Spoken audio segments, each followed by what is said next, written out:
Masih di Sapa Indonesia Malam, Komisi Pemberantasan Korupsi menggeledah rumah milik ex-wakil Menteri Ketenagakerjaan Immanuel Ebenezer. KPK menyita 1 mobil mewah dan 4 telepon genggam. Sejumlah barang bukti yang disita KPK langsung dibawa ke gedung K3 KPK. Juru bicara KPK Budi Prasetyo menjelaskan dengan adanya tambahan 1 mobil mewah, penyidik kini telah menyita total 24 unit kendaraan berbagai jenis dalam perkara ini. KPK akan mendalami isi dari 4 ponsel yang disita dalam penggeledahan hari ini.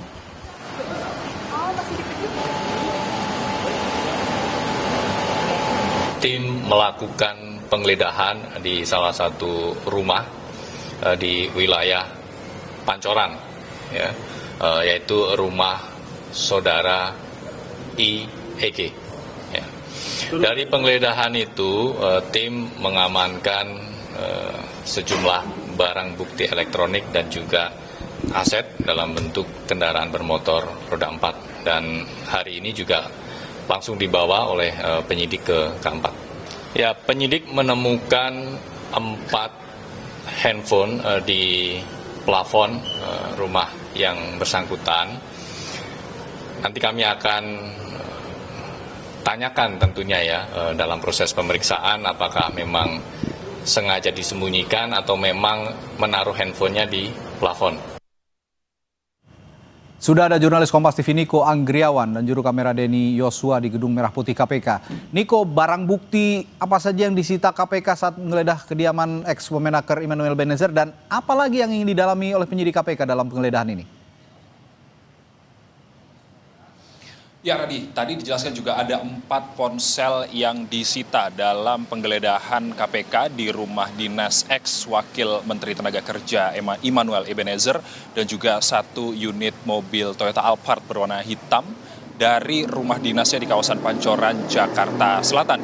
Dan juga tadi juga ditampilkan di gedung KPK, di Gedung Merah Putih KPK, Radi dan juga saudara, bahwa ada lagi 1 unit mobil Land Cruiser yang disita oleh KPK, namun tadi diterangkan oleh juru bicara KPK Budi Prasetyo bahwa Land Cruiser tersebut ini merupakan pemiliknya, ini masih ada keterkaitan dengan kasus sertifikasi K3 yang menjerat ex-wakil Menteri Ketenagakerjaan Immanuel Ebenezer. Dan juga hingga saat ini ada 4 ponsel yang ditemukan oleh KPK di rumah dinas ex-Wamenaker tersebut. Dan ditemukannya ini cukup mencurigakan Radi dan juga saudara, ini ditemukannya di atas plafon di rumah dinasnya. Dan yang masih didalami oleh KPK ini adalah apa maksud atau kenapa di handphone tersebut disembunyikan di dalam plafon di rumah dinas tersebut. Dan nantinya kita masih menunggu bagaimana penjelasan KPK atau hasil pendalaman KPK milik siapa dari handphone tersebut dan juga apa isinya, apakah nanti terkait dengan kasus sertifikasi K3 yang menjerat Immanuel Ebenezer ataupun ada hal lain yang ada di dalam handphone tersebut. Dan juga terkait dengan tersangka, Radi dan juga saudara, sejauh ini KPK sudah menahan 11 orang tersangka termasuk Immanuel Ebenezer dan juga orang yang dijuluki Sultan yang merupakan koordinator bidang kelembagaan dan personel K3 Kemenaker yang bernama Irvian Bobi Mahendro. Dan juga belakangan diketahui ini ada 1 tersangka yang berinisial MM yang istrinya ini bekerja di KPK, Radi dan juga saudara. Tadi diterangkan juga oleh jubir KPK Budi Prasetyo bahwa KPK ini tidak memberikan toleransi, siapapun ini bisa dilakukan pemeriksaan di gedung KPK termasuk suami dari istri yang bekerja di KPK.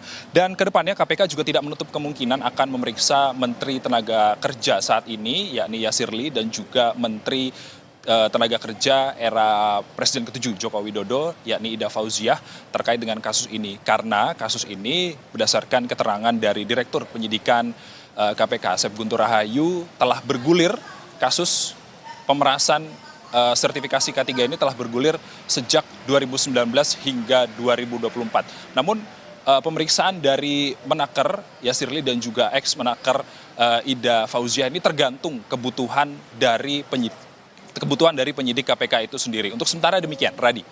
Oke, kalau begitu setelah ini, selain tadi yang Anda katakan soal Menteri Yasirli, Menteri Ketenagakerjaan dan ex-Menteri Ketenagakerjaan sebelumnya Ida Fauziah yang juga kemungkinan akan diperiksa oleh KPK. Dalam tahap penyidikan saat ini, dalam konteks penggeledahan tadi yang sudah dilakukan oleh KPK, apalagi yang akan didalami? Singkat saja, Niko.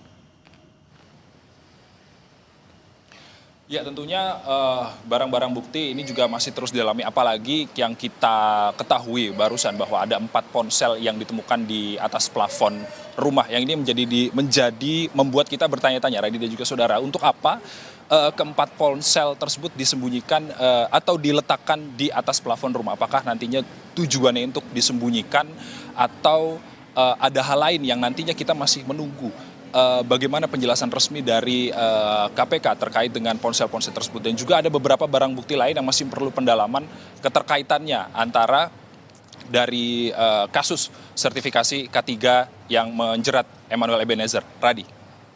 Terima kasih jurnalis Kompas TV Niko Anggriawan melaporkan langsung dari Gedung Merah Putih KPK Jakarta.